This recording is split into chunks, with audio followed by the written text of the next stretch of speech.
part of the Press Play Podcast Network.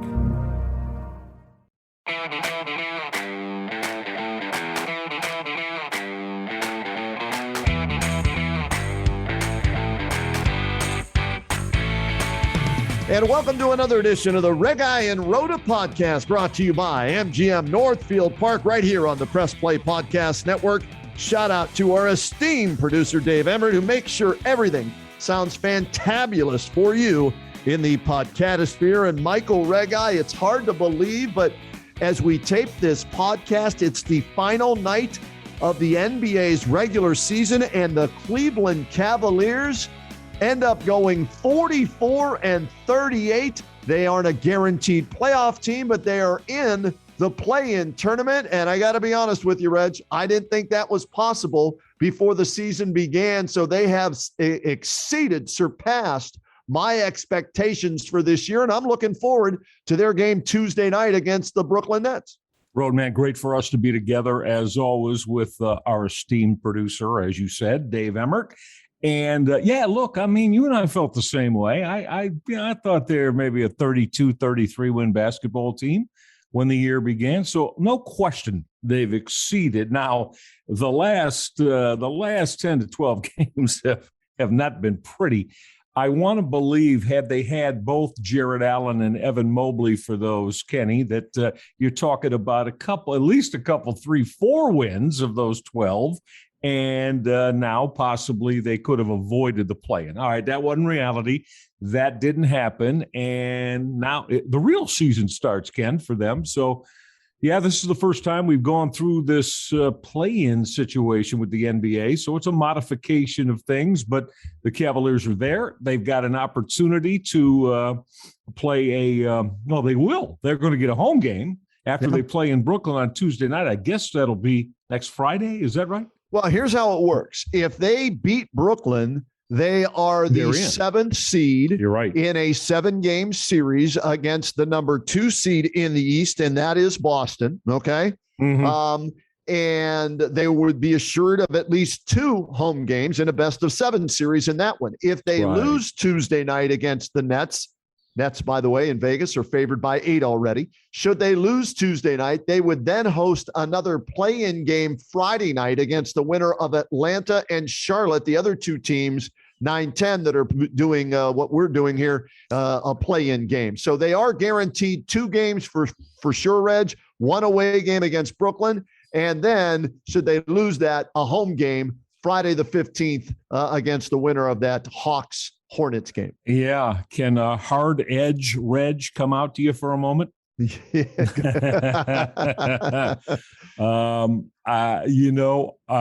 really do. I love the young man that I'm going to hard edge this on. Okay. Kobe Altman needs to tell Jared Allen, you got to play, man. You got to play. This is a finger now, okay? And again, I'm not trying to, set an aspersion on anybody's what injury or level of pain tolerance. But Ken, I'm going to say it again. Yeah. Somebody's got to let the young man know, okay, you got to play. I don't care if it's 15, 18, 20 minutes. You got to get out on the floor and do what you can for us. I'm with you. I'm going to be really not only disappointed, but we'll also have some questions about said Kobe Altman, J.B. Bickerstaff, if that doesn't happen. I mean, somebody's got to let the young man know. Now, listen, you got to come out and give us what you can. This is now pretty much, the playoff situation. So it's time, Jared. It's time to get out on the floor and see what you got, and let's give it a go. I want to thank the Milwaukee Bucks, by the way, for not playing any of their starters today. They basically, Reg, said, we don't want to win this game because we would love to avoid the Brooklyn Nets, who we think will be the 7th seed in the Eastern Conference after the first round of the play-in games are done. So let's avoid them if we can, and let's take on these struggling Milwaukee Bulls in a 3-6 matchup instead of a 2-7 matchup. So by not starting everybody except Drew Holiday, who had to play 10 seconds to reach a bonus in his contract, then he came out. Yep. That enabled the Cavaliers, and this was important, Michael. It enabled them to win this game because, like I said, it guarantees them now 2 play-in games, right? Had they lost today, they could have fallen to 9-10, and if you lose, you're done. So by beating the Bucks at home today, 133-115, Kevin Love off the bench with 32 was making it rain all over, bang, bang, bang, Regai used to say, from all over the place at the Rock. By winning that game, it guarantees them of 2 play-in games and 2 chances, Michael, to make the actual playoffs. So this was huge today for the Cavaliers to win. And thank you, Milwaukee, for sitting Giannis and everybody else. Yeah, Kenny, when I saw that, 6 of their when you count, as you just described, the situation that Drew Holiday, right? Yeah. 6 of their top 8 players didn't play, in essence, Kenny. And a bit of a sobering thing, though. Cavaliers were up, I think their largest lead was 40. It was either 40 or 41. Do you know that Milwaukee bunch of, I guess, decent high school type team? They cut that down to 10, Ken. Yeah. Yes. And I was yelling here at the TV, you know what, JB? And he did. You got to get your starters back on the floor because I know you don't want to. Nobody wanted to. Who would have wanted to? He took them out. He had taken Mobley off the floor. He had taken Garland off the floor. He had taken LeVert off the floor. And that lead went from 40 down to 10. Yep. And he had to put them back in, Kenny. And I'm like, I'll be damned. I give him credit, though, right, Reg? I mean, he should have. We had to. I'm not convinced that there were still 5.5 minutes, 6 minutes to play. Right. Can you imagine if that game got tied up or he kept that group that he had on the floor and they lost that game? Right. Oh, Lord. Yeah. So he had to. But again, not a real great look by having to put guys back in the basketball game. And Ken, he slapped their hands when he took them off there with about, I think, 3 left in the third and said, great job, fellas. Great job. You're done. You're done. Right? You know how that rolls. Sure. You're done. Way to go. And then he's got to get Mobley, Garland, LeVert, and Markkanen. He got 4 of them back up and had to finish the game with them, Ken. Yeah, and they win by 18 after the 40-point lead, having to go back to those guys. But you know what? On Tuesday night, nobody will remember that. It's over. It's done. They win the game. They're in. And I was just checking our old colleague, Chris Fedor, who we worked with at WKNR, a couple of his tweets before the game, Reg. He's got video of Jared Allen. You brought him up. We both agree he's got to give it a go on Tuesday night. He's got to play somehow. A couple of tweets from Chris Fedor. Cavs' Jared Allen got much more comfortable using his left hand and testing that finger as his workout progressed before the game. Allen using his left hand with the fractured finger much more tonight than when I saw him working out in Brooklyn on Friday night. So he was out there. Maybe they felt, you know what, we'll just hold him out the entire regular season till we get to the play-in game because we're not going to be, the automatic postseason berth 1 through 6. And we don't want him to maybe hurt it any more than it already is. But I will be disappointed if he is not in the lineup in some capacity, off the bench as a starter, whatever, on Tuesday night against the Brooklyn Nets. Because like you said, Kobe Bryant, others, you've got to play. It's the postseason. Yeah, no question about that. He's got to get out there. And again, if that's only 15, 18 minutes, that's fine. But listen, man. I'm not trying to downplay what anybody's left, but this is a digit on your hand. Left hand, too. Left hand, your non-dominant hand. So pad that damn thing up and let's go. And I'm putting more of the onus, as I said, Kenny. My onus here this is Kobe Altman. This is a Kobe Altman thing. Okay. A little bit lesser extent, JB Bickerstaff. But both of them got to get with that young man. Whether they did it tonight, I don't know. But tomorrow on the we need to let's go. Let's talk. You're going to get out there and give it a go for us. We have to have it. And whatever it takes, we got to have it. So I hope that's the case, Ken.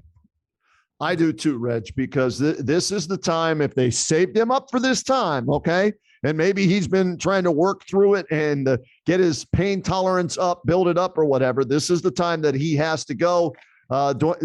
Dean Wade, not sure if he's going to be ready, but he's the 9th, 10th, 11th, 12th guy, doesn't matter. This guy's an all-star. This guy's a starter. You're talking about your first, and yes, to me, it is the postseason, right? Even though it's not a guaranteed 7-game series, this is the first time they're in the postseason with a non-LeBron James team since 1998, Reg? Correct. That's correct. 1998. That I was calling them then, Kenny. That of course Sean Kemp, Brevin Knight, Derek Anderson, Bobby Sura. Yeah. That group. Remember that group? My. And, got in the playoffs. Mike Fratello's Cavaliers. Fratello, who after they got blown out the first 2 games of that year and gave up over 135 points, said, we're going to start playing as slow as you can, as a 24-second clock allows. And Kenny, they went 47-35. Right. So, but you brought up 98. So there's a little icing on that. But you're right. Yeah. Without LeBron, come on, man. 24 years minus the years that James was part of the squad, that a Cavalier team gets in the playoffs. I mean, wow. That's far too long. And it's going to be fun for the fans, Reg, whether it's the 7th seed, 2 games in a 7-game series, right, against Boston, if Boston holds on and wins their game here tonight, or if it comes down to a 1-game play in, right, for that 8th seed on Friday the 15th against the Hawks or the Hornets. The fans are going to get a taste of the postseason, at least at Rocket Mortgage Fieldhouse, for the first time, like we said, since 98 without a LeBron James in the lineup in some way, shape, or form. And Reg, real quick, Darius Garland finishing up at about 21.8 points per game, 8.6 assists, 1.3 steals. He's got to be in the conversation for most improved player in the NBA, don't you think? Oh, yeah, no question about it. Garland has been a terrific guy. I just really like everything about the way he conducts his business. I think the kid's a winner. There have been a couple of times, Kenny, remember he's your point guard and the guy that sets everything up. I think he took 27 shots the other night, and there was a game with 24. Let's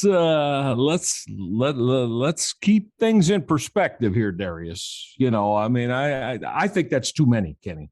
You got to look to get some other guys involved before that. But again, I'm nitpicking a little bit here because the guy's been terrific. I've just noticed a couple of games of late where, he's up into 24 and 27 shots in games they don't win.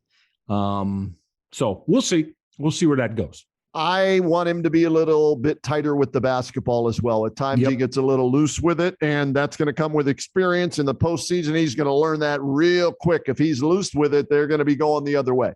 So that's an area that I need to improvement. We're nitpicking on him, talking about one of the most improved players in the league. That's why you want these play-in games. That's why you want the postseason, so you gain that experience to learn that, because they're going to find out it's going to be at a different speed in the play-in tournament. And if they're lucky enough to get to the postseason, it's going to be at another speed level in the postseason as far as pace of the game and physicality of the game, and no calls by the officials in the game too. Absolutely. There's no doubt about that. Boston, by the way, just blew out Memphis. It's over. So the Celts are the 2 seed. 2 seed. So it's Miami 1, Boston 2, Milwaukee 3, Philly 4, Toronto 5, Chicago 6 in the East. And the 7th and 8th spots are up for grabs with the play-in tournament. 7 versus 8, that's the Nets hosting the Cavs. 9 versus 10, that's the Hawks versus the Hornets. That's your Eastern Conference outlook at this point. Hey, we mentioned DG as most improved.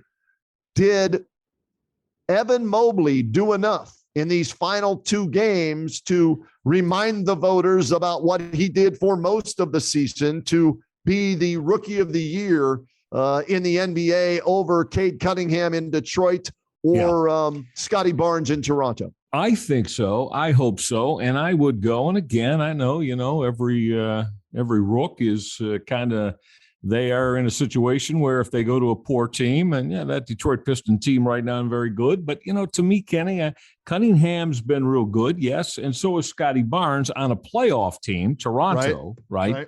But to me, it's Mobley. And I say that without being a homer of any kind, because Mobley came in and took a Cavaliers team that nobody expected, and he was a vital piece, a huge piece defensively, especially. And Cavaliers are certainly not a great defensive team, but Mobley improved them and made them better. So, yeah, Mobley's my guy, Kenny, without question. I'm just glad he got to, finish off the year and get back on the floor. And, hopefully be ready to go and bring everything he's already done starting this week.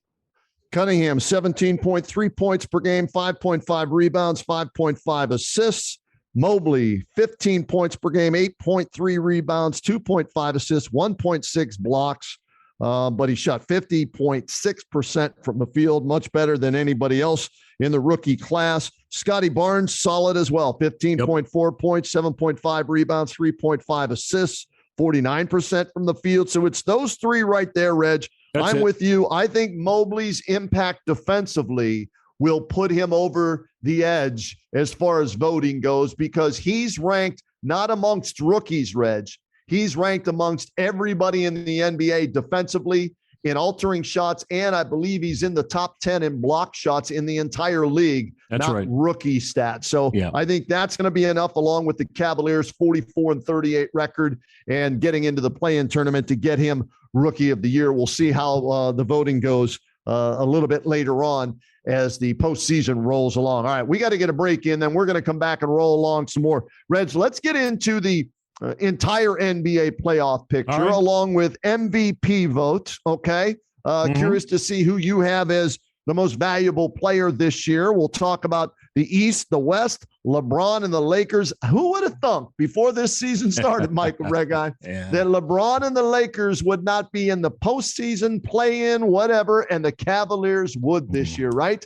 Crazy. Yeah, you could have got long odds on that. Ooh, and won a lot of money if that's the way you took it. Yeah. No doubt about it. We're going to get into all that when we return here to the Regai and Rhoda podcast on the Press Play Podcast Network, brought to you by MGM Northfield Park. Northfield Park is your home for live and simulcast racing. Catch the excitement of live harness racing every Monday, Tuesday, Wednesday, Saturday, and Sunday evening. Post time is 6 p.m. Open early every day for simulcast action as well at Northfield Park. Free admission and free parking every day at Northfield Park. Hey everyone, this is Mike Voorhees. And I'm Brian Shaw. No, not the pitcher. We're the Guardians of the Land MLB podcast, formerly a Swing and a Tribe. Don't have time to watch 162 games of baseball? We do. We have you covered with recaps of the games, stats, and analysis throughout the MLB season. Subscribe now to Guardians of the Land and Press Play Pods for all your Cleveland sports analysis. What's good, everybody? My name is Taylor Vanderbilt, and I'm the host of the 440 College Basketball Podcast here on the Press Play Podcast Network. On the 440, we talk about literally everything college basketball related. It could be women's, it could be men's, it could be recruiting, it could be the tournament. It does not matter. We cover it all. So check it out. Again, it's the 440 College Basketball Podcast here on the Press Play Podcast Network.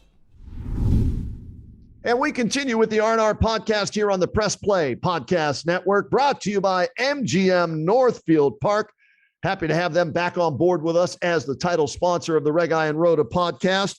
And Michael Regai, we're going to get into the playoff picture in the NBA here in just a bit, but I'm curious, the MVP race, I think it was as tight as the NBA's scoring race, and that ended up going to Joel Embiid as LeBron James sits out the last 3 or 4 games. At one time, he was leading the league in scoring. Giannis Antetokounmpo was leading the league, I think, at one point. He fell off. Embiid stepped his game up down the stretch, and he ends up leading the league in scoring. Was it enough, Michael Regai, in your opinion, along with everything else that he does, to knock off Nikolai Jokic, as Charles Barkley likes to call him, or Giannis Antetokounmpo for the MVP this year, because Joel Embiid thinks it is? Yeah. I'm going to throw somebody else into this, Kenny. All right. I'm going to get your thoughts on it because I'll tell you, this young point guard with the Memphis Grizzlies, Ja Morant, Kenny, he's had a fabulous year. I mean, I don't think even people realize Kenny's averaging 27 points a game and 7 assists per game on a team that is now – well, I mean, they've solidified themselves as one of the top teams in the West, have they not?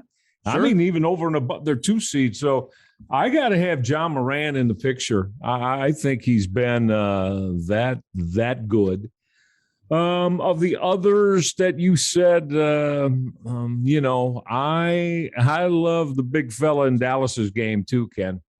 Okay. I love his game. So to me, those are the top 2. I saw him, by the way, with he did a big thing with Dirk Nowitzki, another Hall of Famer for the Dallas Mavericks organization. So to me, I'm throwing Morant in it, and I no longer have a vote. But if I did, I'd vote for Morant. Ja Morant is my MVP, Kenny. Wow. Okay. I look at this, Reg, and I love Ja Morant as well. And I'm not an analytics kind of guy.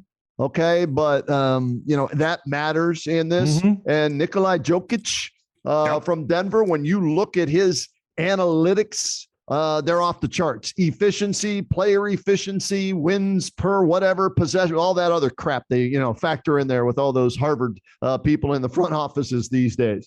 I look at this. He won it last year. Yeah. Is he good enough to go back to back as the MVP in this league when you look at the Denver Nuggets and they're going to finish 5th or 6th, right? Right. Yep. You mentioned Ja Morant in Memphis. They're going to be the number 2 seed, but they won a lot of games without him, Reg, and I think that's going to hurt him. Right? I think you're right, and I was just going to say that because he only played 60 games, Kenny. Right? Yeah. 60 of the 82, and that is going to be a factor. I'll give you that. When he plays, I think he's phenomenal. He's must-see TV, isn't he? He really is. Yeah, he really is. And I think, so we'll see again. This is a team now that solidified themselves. He's a huge part of it. Not playing for 23 games of the year, you're right, and they still did. A 55-win team, I believe. Let's see. I'm looking at it here. They lost today, to the Celtics, but they had their situation wrapped up, so they finished 56-26 this year. Memphis. Yeah, that's strong. That's pretty good.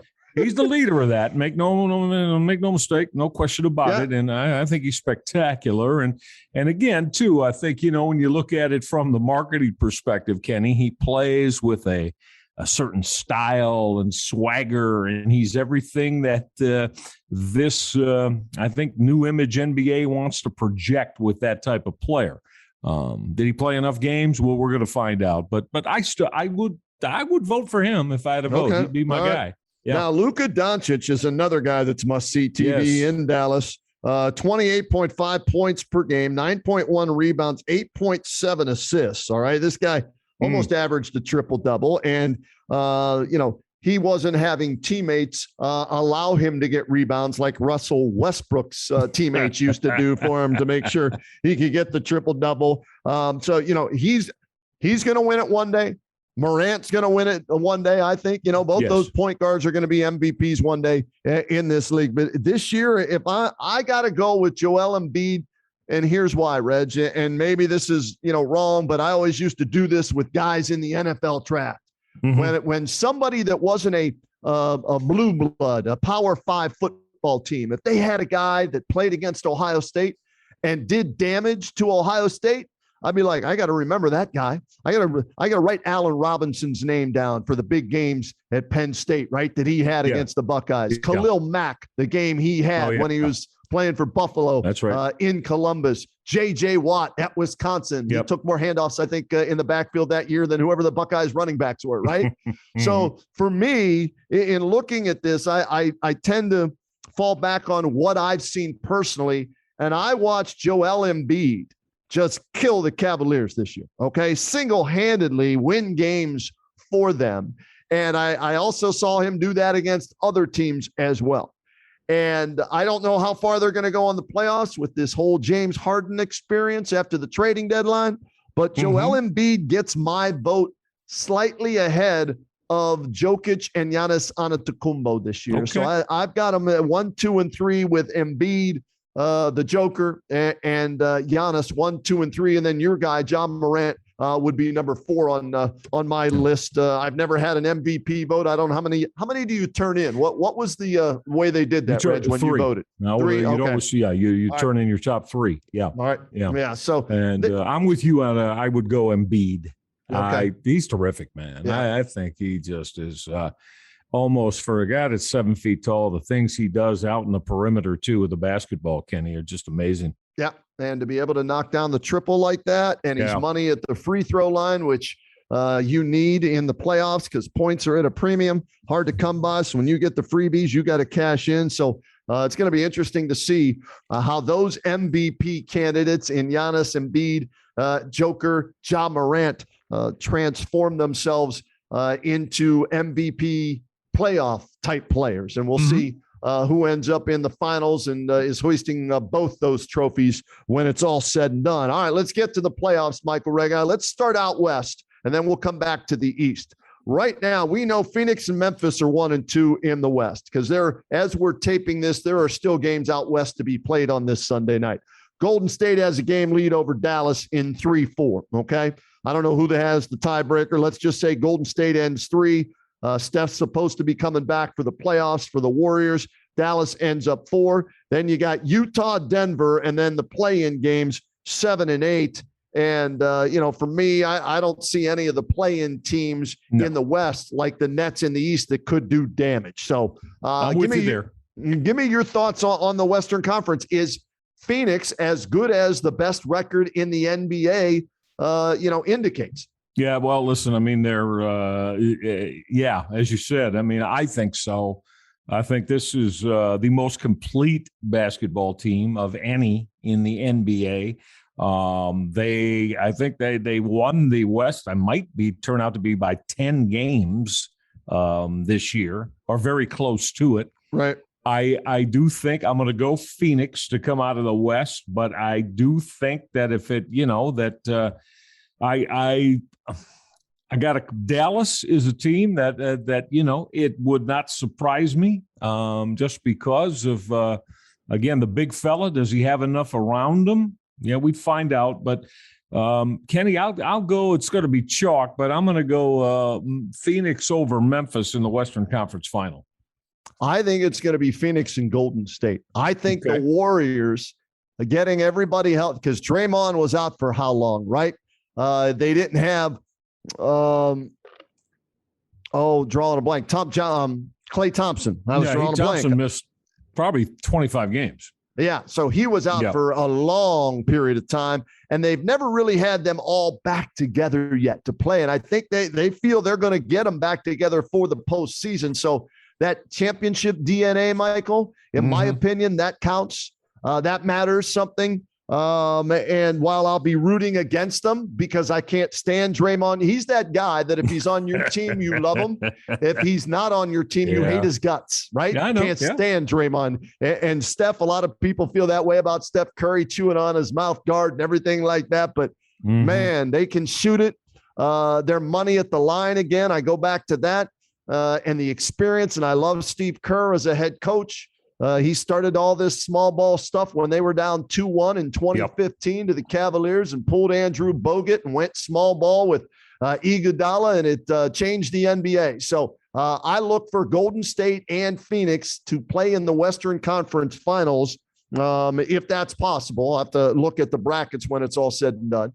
But I do like Phoenix. Yeah, though, they could be in the Western Conference Finals, yes. Okay, all right. Yep. I do like Phoenix coming out of the West, Reg, if they're healthy. And I bring that up because Chris Paul is a hamstring yank away from that team not being the best team in the Western Conference. And that scares me. he does those State Farm insurance commercials, yes, right? He does. Does he get his doctors and health insurance from them too? Because there's a lot of premiums that he would have to pay, high premiums, and a lot of bills that the State Farm would be paying for him being injured all the time. But if he's healthy, okay, and they got the big man and DeAndre Ayton. You got to love Book shooting from all over the place. He can go off for 40, 50 in a night. Bridges, I love, wanted the Cavaliers to draft him out of Villanova. He's just a winner. He's got that DNA, that championship DNA that I talk about from Jay Wright's, championship team. So I like Phoenix to win it if they're healthy over Golden State in the West, Reg. Yeah. Okay. Phoenix over Golden State. We're going to go the same way there. I like them. I'm going to take them to play Memphis though. Okay. All right. And now in the Eastern Conference, Kenny, the top record below number 1 seed are the Miami Heat. Right. I know it's tough to win, but I'm still going to, if it comes down to a 1-2 in a Miami-Milwaukee, again, a 7-game Eastern Conference final, give me the Milwaukee Bucks. I like Milwaukee over Miami. Yeah, I'm leaning that way too, Reg. Again, championship DNA. Giannis Antetokounmpo will be the best player on the floor should it get to that matchup, right? Jimmy Butler, Jimmy Buckets. I know a couple of years ago, the bubble championship, he was outstanding, put up some unbelievable numbers, a healthy Victor Oladipo with them, right? That helps. It does. Yeah, it does. But I'm with you. I think Giannis is the trump card there along with Drew Holiday defensively. Put him on, Jimmy Buckets or whoever the leading guy would be for my Tyler Hero scares me though, Reg. Tyler Hero can light it up from anywhere. Can. He has get off the bus range, right? As soon as he steps off the bus, he can knock it down from there. And that's a nice weapon to have when you need that bailout shot clock winding down, guy to hoist it from long distance. So that scares me, but I like the Bucks and I like Philly, Reg. Me too. I was just going to tell you, it could come down to, because Miami's the 1 seed and Philly's the 4 seed. So in that Eastern Conference semi, that could be the matchup. Give me Philly. Give me Philly. Give me Embiid and Philly to knock out the 1 seed. The Harden thing, I'm going against what I normally would do because he hadn't won a doodly squad, as AC likes to say, right? But I guess I'll have to, like, if I'm a betting man, I'd have to wait and see as the postseason plays out for sure. But as we're picking before the postseason starts, I like the Bucks and Philly, and I like the Bucks and Phoenix, in the championship game. And neither of us have even talked about the Brooklyn Nets now that Kyrie's allowed to play wherever he wants, with the mandate lifted and everything there. Do you think they can get it together in time, Reg, for a postseason run? No. No. Okay. Kenny, they defense is simply a rumor to them. They could care less about doing it on at that end of the floor, as you well know. Yeah. And Kenny, I'm sorry, you can't in the playoffs. You gonna be susceptible to giving up $120, $115, or $120 because you don't defend a damn lick. I can't get behind them, Ken.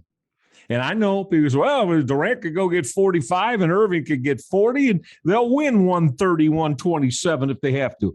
Right. I'm going to tell you, in the playoffs, that stuff's going to tighten up a little bit. Watch. It's going to tighten up. So I can't get behind Brooklyn again. I'm with you there. So I've got Milwaukee over Philly, okay, to get to the finals. And who do you have, Reg? I'm just writing these down. Yeah, I'm going to. It's tough to pick it's tough to pick that kind of up. Boy, but Kenny, I want to pick Philly. I want to pick Philly, but I'm with you about is James Harden going to come to the party? Right. You would hope he would. But I'm gonna have to go with that in mind. I am going to go coming out of the West. Yes, the Milwaukee Bucks. Although if it comes down to a Boston Milwaukee, which it could because it's 2-3. Right. Neither one of those would have to play Miami until the Eastern Conference Final. If it comes down to a Boston-Milwaukee, now Boston's a team, they could beat Milwaukee, Ken. Okay. They could beat Milwaukee. I'll stay with the Bucks right now, but again, I wouldn't be shocked if Boston gets there, that they were able to, probably a 7-game series could take out the Bucks, the Boston Celtics. All right. So to win it all, who's going to be crowned NBA champions this year, Reg? And these are subject to change based on injuries that will occur throughout the playoffs. But if we're going to look at this before everything starts, I think Phoenix, they got the experience they needed last year to get there. If they can stay healthy, I love Miles Bridges. I think he could be a guy that won't shut down Giannis Antetokounmpo, but I think he's a guy that could give him trouble, make him work.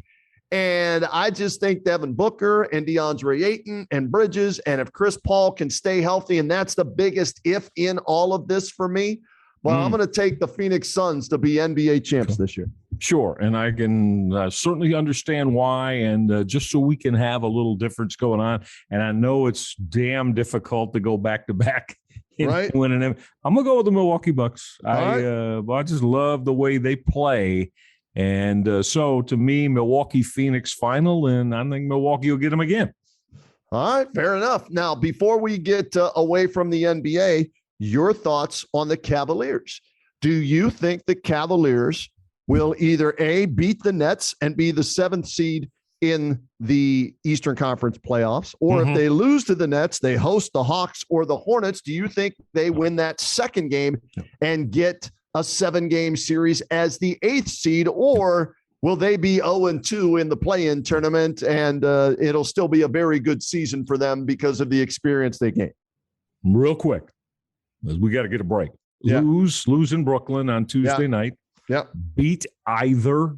Win that home game and beat either. That would be Atlanta or Charlotte, correct, Kenny? And then get the 8th seed and play the Miami Heat and get beaten 5. All right. I Best like the way you 7, isn't it? Yep. Get beaten 5. Win 1 game. I'm with you if Mobley and Allen both play. Mobley's played the last 2 games. He's done very well the last 2 games. I before we get to a break here, 35 points, 17 rebounds, 6 blocks in the 2 games since he returned from his ankle injury. So he's fine. So we expect him to be in the starting lineup. Question is, will Jared Allen be in the starting lineup? Or if not, will he at least play in these play-in games? If he is able to play in one or both of those games, Reg, I like them to be the 8th seed like you do. I don't think they'll go to Brooklyn and beat Kyrie and KD. Those guys will find a way to outscore them in the 4th quarter when it matters most, and that's where the Cavaliers we've seen. Hey, we saw it again today, Michael, right? We already discussed that. Unbelievable. They have faltered down the stretch in the 4th quarter, giving up leads, losing games, and they had to go back to their starters after a 40-point lead when it got down to 10 just to hold on today. So they lose against Brooklyn, but if Mobley and Allen both play, they win that other play-in game, get the 8th seed, and I'm with you. I think they win 1 game against Miami and, get bounced in 5, but it'll be great experience for them. Yeah, it definitely will be. And so we're kind of in lockstep there with how the this play-in and then hopefully into that series against Miami will unfold. Absolutely. All right, there's our NBA thoughts on the regular season and the upcoming postseason. We're going to break in right now here on the R&R podcast. When we come back, we're going to talk some baseball, I almost said Indy, some Guardians baseball. The new era has begun. Is it off to a good start? We'll talk about it when we return on the R&R podcast here on the Press Play Podcast Network. For the Dennis Maniloff Show, I'll tap into my 40-plus years of following Cleveland sports and 30-plus years of writing and talking about them, so as to bring you informed opinions and analysis of your favorite players and teams. I also will monitor the national sports scene and, when warranted, step out of the toy department and into the real world. And I'll always be on the lookout for special guests. By all means, join us.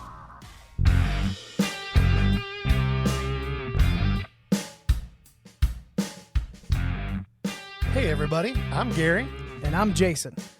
Opening cards as a kid, no matter what was in the pack, you always had that stick of chewing gum. Well, it turns out Gary and I opened up a box of 86 Tops last year, and let me tell you, the chewing gum does not age well. Join us on the Ball Card Show, the sports podcast for the sports collector. Looking for new insights on the Cleveland sports scene with a unique side of Cleveland sports history? Then you found the perfect podcast. I'm John Sable. And I'm Scott Sable, and we're hosts of the Sable Brothers on the Baseline podcast, a podcast about Cleveland sports, but not your typical podcast about the land's sports teams. Join us as we embark on a journey of sharing a unique and historical side of Cleveland sports history with the help of some former Cleveland sports stars and other historical figures. All right here on the Sable Brothers on the Baseline podcast, part of the Press Play Podcast Network. And welcome back to the Regi and Rhoda podcast, brought to you by MGM Northfield Park. You're looking for something fun to do? My goodness, head on out to MGM Northfield, the casino, the track. You got the Kentucky Derby coming up, the Triple Crown races coming up. You want to have some fun, head on out there, enjoy yourself. We're having fun here on the R&R podcast on the Press Play Podcast Network. Kenny Rhoda, along with Michael Regi and Reg. Baseball season officially underway. The Guardians era officially underway. And as we tape this on a Sunday night, the Guardians, well, let's see. They scored 1 run in the first 2 games, which totaled 19 innings. So they were 0-2. Then they came back in game 3 on the road at Kansas City and 22 hits, 17 runs to get their first ever win, known as the Cleveland Guardians. So a 1-2 start for the new baseball team in Cleveland. Go figure, man, huh? Stephen Kwan, the rookie of the year. There you go. Okay, you got to start that campaign. I like it. I think he's about 5'6" and maybe about 150 pounds. But Kenny, today, do you know that he's just one of six in Major League Baseball history? I made sure I looked at this twice and looked at it. One of 6 in MLB history to have a 5-hit game in one of the first 3 games he's ever played as a major leaguer. Really? There's only been 5 other guys to do that. And I thought, wow, you know what? What a way to begin for the kid to join only 5 others in the history of the game to have a 5-hit game at the plate in one of your first 3 games in the big show. But you know what I like even more than that, Michael? He's an actual outfielder playing outfield for the Guardians, right? I know. He's not a second baseman turned left fielder, a shortstop turned center fielder, a third baseman turned right fielder. He's an outfielder playing outfield for a Major League Baseball. Imagine that. Instead of putting the training wheels on somebody out in left field and asking them to learn to play the outfield, and it cost them game 1 almost, if you want to look back at it against Kansas City. They actually have an outfielder out there, and the kid, he's batting 800 through 3 games, 5 for 5 for today. And so I was happy to see that. Now, obviously, that's not going to keep up, but what kind of a year is he? Jody Garrett type, outfielder. Okay. Who was at one point, I think, the Sporting News Rookie of the Year for the then Indians. Is he a Grady Sizemore? Is he who knows? I just love it that he's an outfielder playing outfield. And if he can hit the ball, leave him in there. Don't give me this. Absolutely. Rhoda, I don't care if he bats righty or lefty, as long as he can hit the damn ball. There you go. Leave him in there, man. Let him play. Even though he's a rookie, he's going to have some ups and downs. Let him play. Put him out there. He had 5 hits today. That's more than I think they had in like 4 games in a row last year. That's right. Now, I'm going to tell you something on the other side of things, all right? But this is going to amplify your keep him out there. Okay. All right. And we might even start to be saying that about Owen Miller and Ernie Clement too. Right. And I'll tell you why. Okay. So here's another hard edge Regi coming out early on you. I like it. Bobby Bradley and Yu Chang are not major league hitters, Kenny. Neither one of them. They're not consistent enough. Neither one of them will be regulars. I'm not sure if they'll even be in the major leagues by the end of the year. They are not major league hitters. And, hey, you know what? Again, if that proves to be erroneous, then I'll say I messed up. But I'm telling you, Kenny, listen, Bobby Bradley, he's at 245 major league at bats. You know how many times he's punched out? 100 of those. Okay. All right. Yeah, now, he you whiffs tell a me lot. all you want about it. Oh, yeah, well, if he hits 30, 35 bombs, I'll live with a 205 average and 180 punch outs. Right. Oh, will you? Okay. And I don't think he's going to hit 35 bombs either. All right. And Yu Chang is another one. Chang, Kenny, and again, I know 0 for 7 with 5 strikeouts here to start the year. But, he struck out 70 times last year and 200 and hit 225 and struck out 70 times last year, 1 in every 3 at-bats. No, they're just not consistent major league hitters. So what's going to happen is, as we said, Ahmed Rosario is off to a strong start. I think he had 4 knocks today. And drove in 3 runs. We mentioned Quan already. So that's why I'm saying, hey, Owen Miller, Ernie Clement, you guys have got a shot here now. You got a shot. But you got to be able to swing the bat, Kenny. I'm not asking for triple crown threats. Please, I know that's not that. But I can't have guys striking out every other at-bat, Ken, or every third at-bat. You're doing nothing for an offense that way. Where the hell are you going to hit them? They're rally stoppers. And I'll tell you this, if, you get down beyond that top 5 in that Guardians lineup right now, what type of fear at all does this put into any opposing pitching staff as they scouting report and look at how they're going to pitch guys? You don't let Ramirez hurt you, right? Franmil Reyes, again, okay. You got to go with Reyes. He's your cleanup hitter. He punches out too much for my liking as well. However, we know that he can drive the baseball and give you extra base hits and drive in runs. But these other guys that I just mentioned, Ken, I'm telling you, I think they got a shot because Bobby Bradley and Yu Chang are not consistent major league hitters. I wanted to see Bradley last year right out of the get-go. You know what I mean? Because he was having a good spring. I wanted to see him and Daniel Johnson. And so I was pushing for Bobby Bradley, but the more I watch him, Reg, and I talked to him recently too, he's a nice kid, but but you know what? It's not translating right to the major league level. And I don't want me a platoon player at first base, right? If he can't hit lefties, then sorry, I need somebody at first base that's going to face the righties and the lefties, not a platoon hitter. So I understand where you're coming from. I hope you're wrong. I'm going to be rooting for the kid, but you may be right. The more I see him, the more it worries me. And I wonder if he's another Jake Bowers, right, who they gave every chance to. And that didn't work. They finally got rid of him. Bradley Zimmer, who they just traded the other day, another guy. There's another one. Yeah, there's another one. So, but I understand where you're coming from. I hope Josh Naylor gets healthy. They want to play him supposedly 6 minor league games, and then get him back. Maybe they put him at first base, Reg, right? Maybe. If Quan's going to be an everyday outfielder, and you've got Miles Straw, who they signed that contract extension with.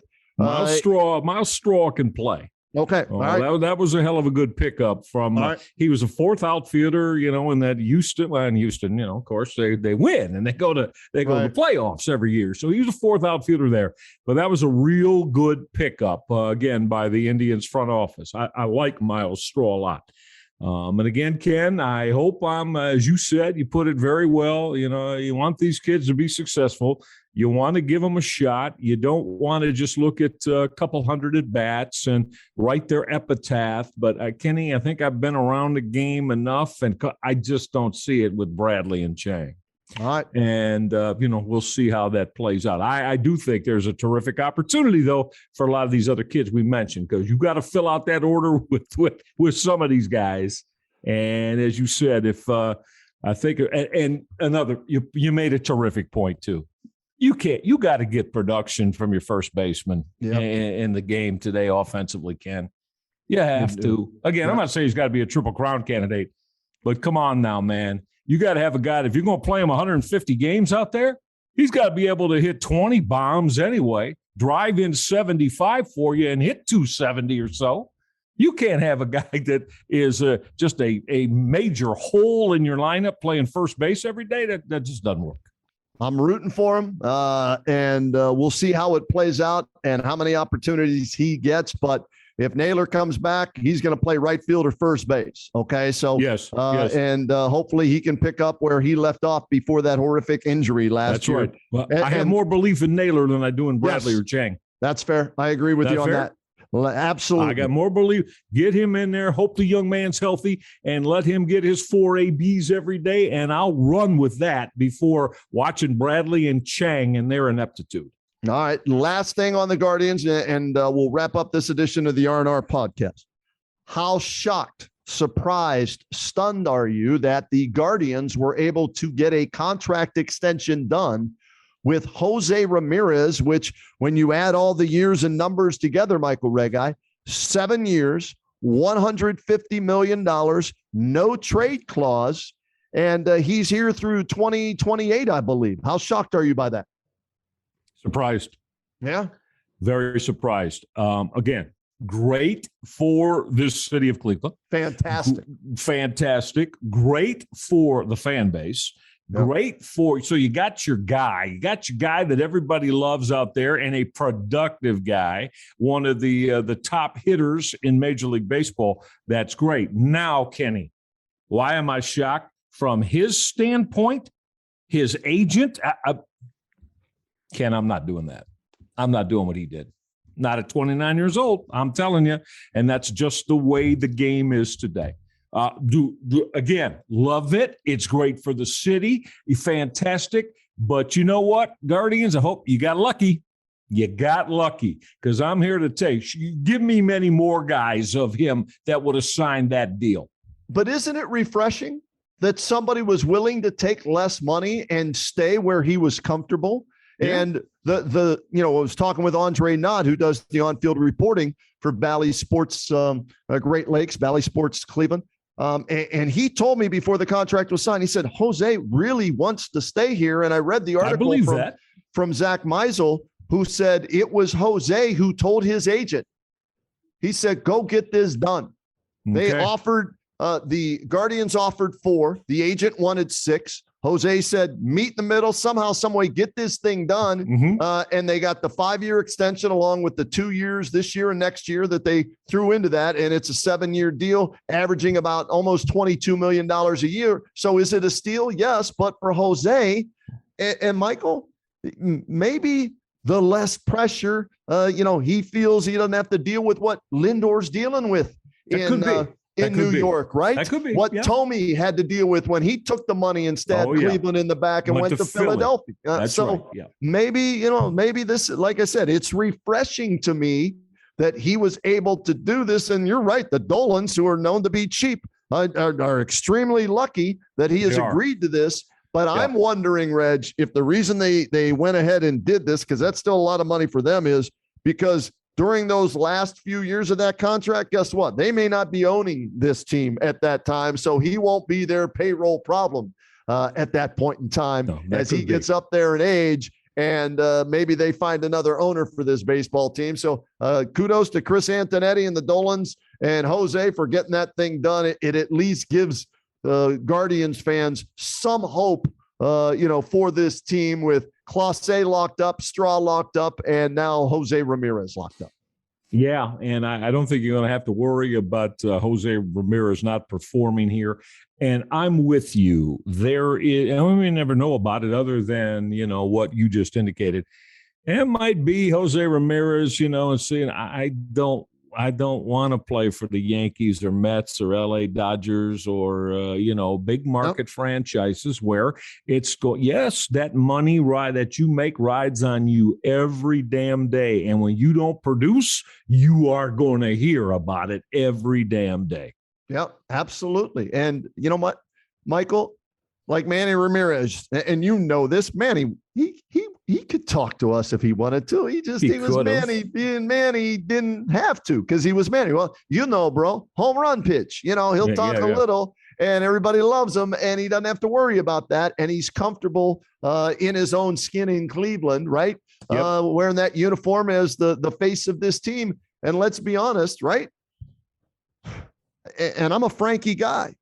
Frankie never finished as high as Jose did in the MVP voting, right? And Lindor's contract is twice that of what Jose Ramirez and then some. So I'm happy for Jose that he's happy, glad for Guardians fans. And let's see if they can add some other pieces to it and make this team a legitimate contender in the division. Take advantage of this, your best everyday player gave you this gift. May I say gift? Yeah. Because I'm telling you, on the open market, Jose Ramirez could command and get much more that he signed for here. So, I'm going to call it a gift to the city and the organization.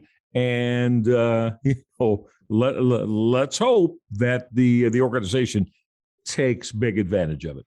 And let's get Shane Bieber locked up next. And that way you have your ace of the staff. Don't start messing with your pitching, because that is this organization's calling card, Kenny. They're pitching. They've done a terrific job there. Get them signed now. Yeah, the money you saved on Jose's contract, give it to Shane Bieber and get that done. That's right. That's my plea to the Dolans. Have to. Without that, then you know what? I'm not really sure what they're looking at and how they're trying to build this franchise then to be championship material every year. If you're going to pay Bieber, please, come on.